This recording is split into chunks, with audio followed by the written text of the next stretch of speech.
able to do the review without on screen. But no, actually, it's kind of helpful because it makes me remember what was in the movie. So, was this a fun cinematic experience? Yes, it was. Was it the best Mission Impossible? Not by a long way, right? Not by a long way. And I think it was really genuinely scuppered by breaking this into two parts, right?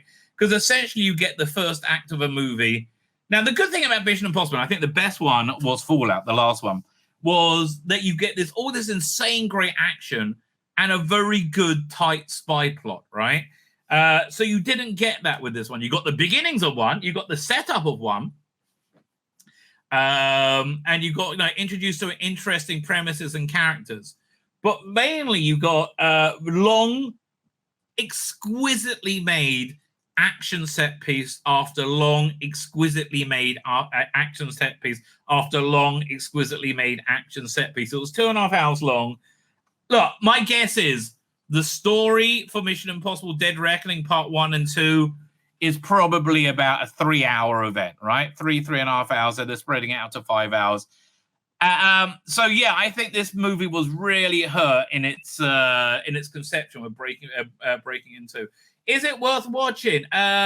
It's probably the best thing in the cinema this summer.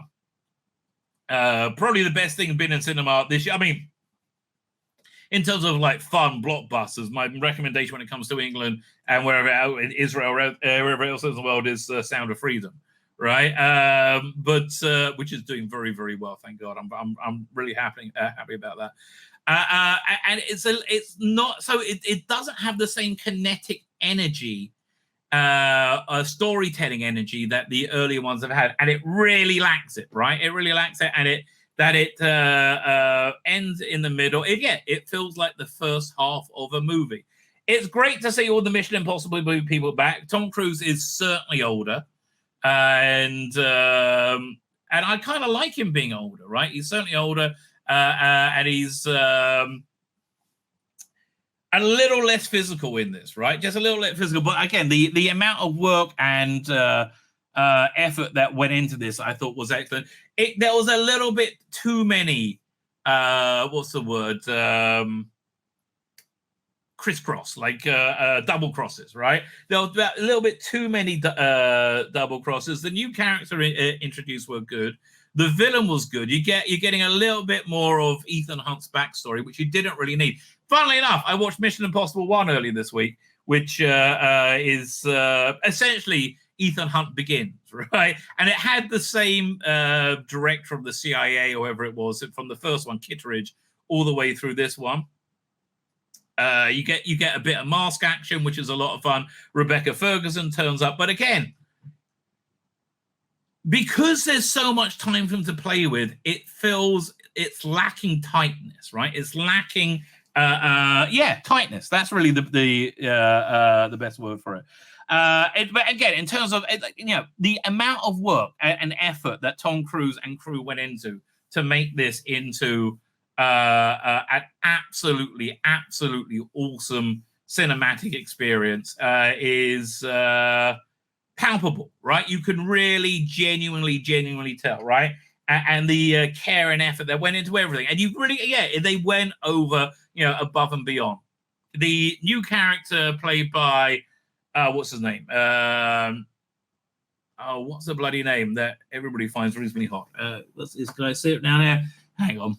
Oh, it's really annoying me now. Mission Impossible Dead Reckoning. Haley Atwell, right? The new character by Haley Atwell. Reasonably good. I preferred Rebecca Ferguson's character. I found her more interesting. Flabby, that's the word I'd use. And the woman with the white face with the teardrop, she's a good henchman for the villain. The villain is very clever. I'm not going to. Okay, this is a very mild spoiler, right? The very mild spoiler is the movie really addresses what happens if one of these AIs that the security services are working goes rogue. What do you do with that? And essentially, there is the whole, and again, you get this in the first couple of minutes. I'm really not spoiling it for you, right?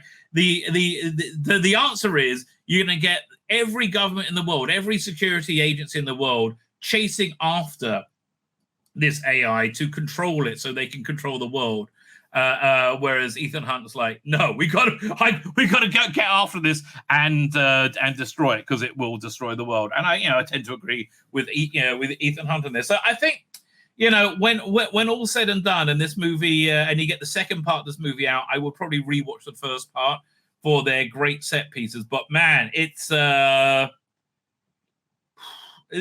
because it's half a movie. I think this is probably one of the weakest ones in the series. Having said that, by far the best thing in the cinema right now. Like absolutely by far the best thing going down in the cinema. So yeah, is it a recommend?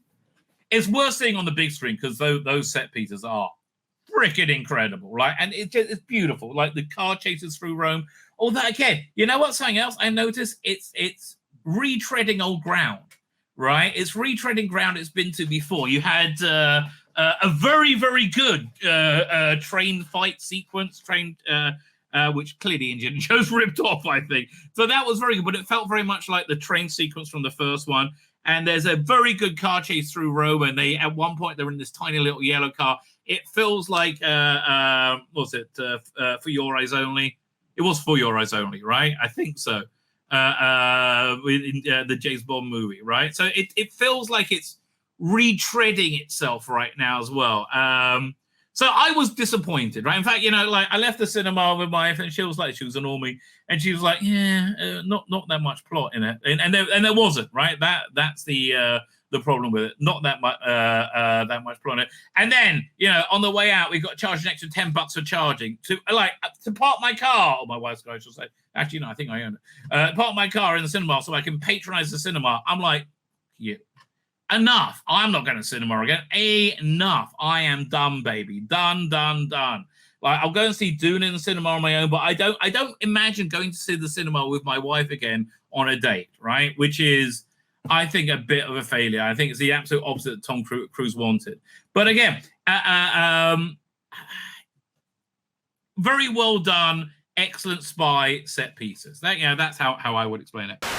My name's Tzvi Lebetkin, the Rabbi from another planet. Please like, share, and subscribe, and ring that little bell. Ring the little bell so you're notified when new videos drop.